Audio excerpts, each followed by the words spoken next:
All right, let's get to number 2 here. The other big narrative of the season, the development of Bam Adebayo. And we have beaten this to death. So I don't want to overdo it here, except to say this, okay? Do you believe that he can change the narrative on him at this stage, which is, we can talk about it was his 3rd season, 2nd full season as a star, all the rest of that stuff and how far he's come and that he's exceeded all expectations except maybe ours, and everything that he's accomplished here.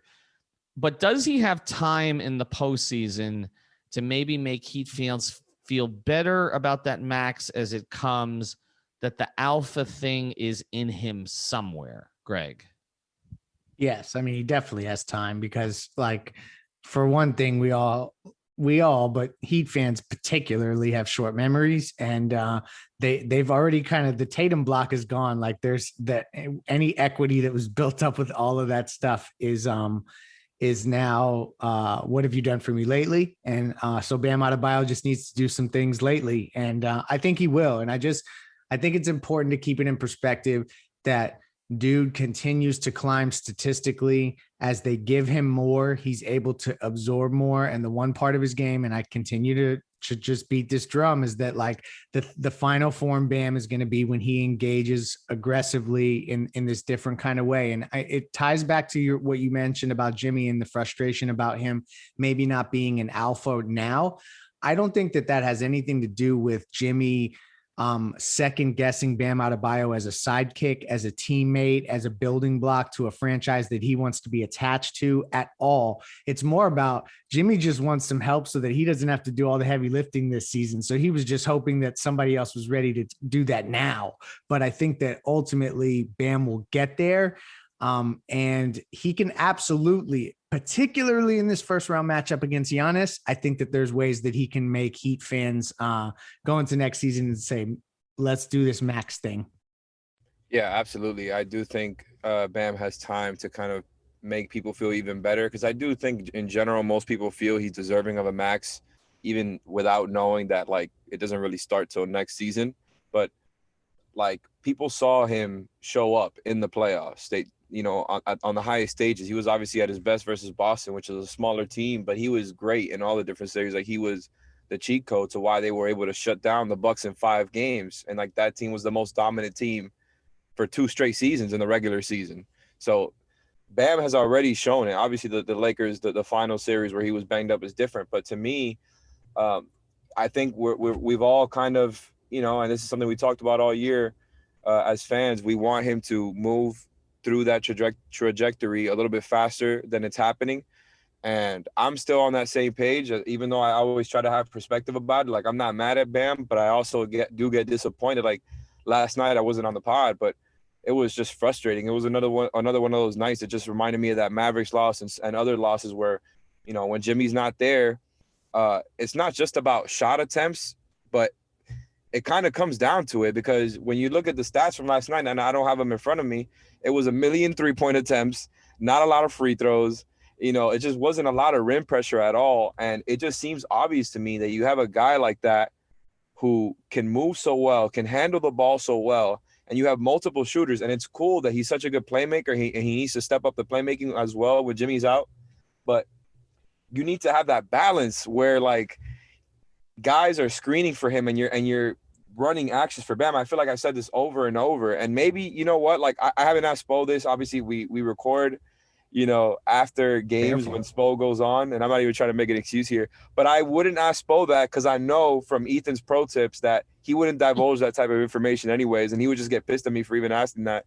But really, like, I wonder if we're going to see some of that unveiled in the playoffs where, like, Duncan, Tyler, Kendrick, Goran, Jimmy, whoever, like, we actually start seeing some screens to get Bam going downhill, because it's, like, right there in front of you. He can clearly do it. You got to give him a little bit of confidence. And to me, I know I'm rambling a little bit, because I just think Bam is that good and he's that capable. And on a team like this where you don't have that other, high level shot creator, because, Oladipo didn't end up panning out and they don't have Kyle Lowry on their roster yet. Like, that's one of those things where I think that's why everybody gets so frustrated. It's like, well, somebody needs to step up. it's your second best player, it's your max player who you saw dominate before, it's in his, capability. And so I think we're going to see that huge growth next season from Bam as a scorer. And to me, in the playoffs, it's going to depend on how well he defends the Bucks and Giannis, and because it's really right there in front of him to do it again. And also, how much does he impose himself on offense, and how much do the Heat tailor make some sort of offense that's beneficial for Bam to get going. I think one of the things that's hurt Bam here a little bit in terms of expectations is that essentially the Heat had 2 seasons last year, and so I don't even think the idea of Bam being, I feel like people think Bam's like in his 6th year at this stage. Like we saw pre-bubble, we saw post-bubble, we saw the playoffs and that deep run and going into the finals, and although he couldn't finish the finals.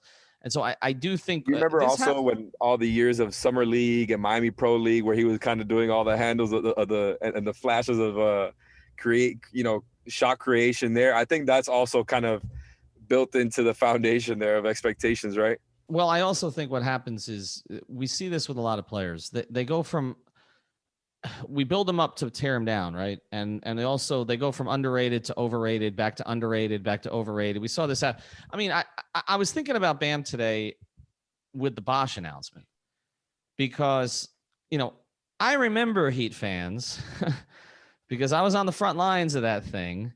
I remember there was a dedicated group of Heat fans during the Big Three era that did not care for Chris Bosh's game. Did not. Needs to get in the post. Needs to rebound more.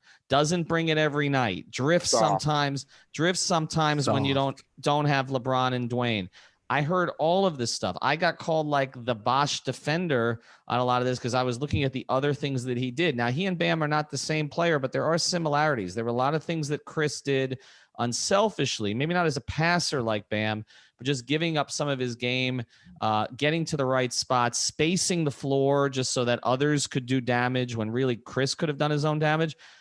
There's a lot of revisionist history about Chris Bosh that's gone on since Chris retired compared to kind of what was really going on when it was happening. And I feel like Chris did that. There was that ebb and flow with Chris. He went underrated, he went maybe a little overrated to highly underrated as his career went on. And I don't think that's lost on either of them. And remember, I remember having Chris Bosh on a podcast a couple of years ago when Justice and Josh were still on the team, and he said Bam was the guy. Bam was the guy that one of these guys needs to step forward, but it was clear he wasn't talking about Josh or Justice. He was talking about Bam. I think he saw a lot of himself in that. So we'll see what happens in the playoff series, but we'll go to the next thing.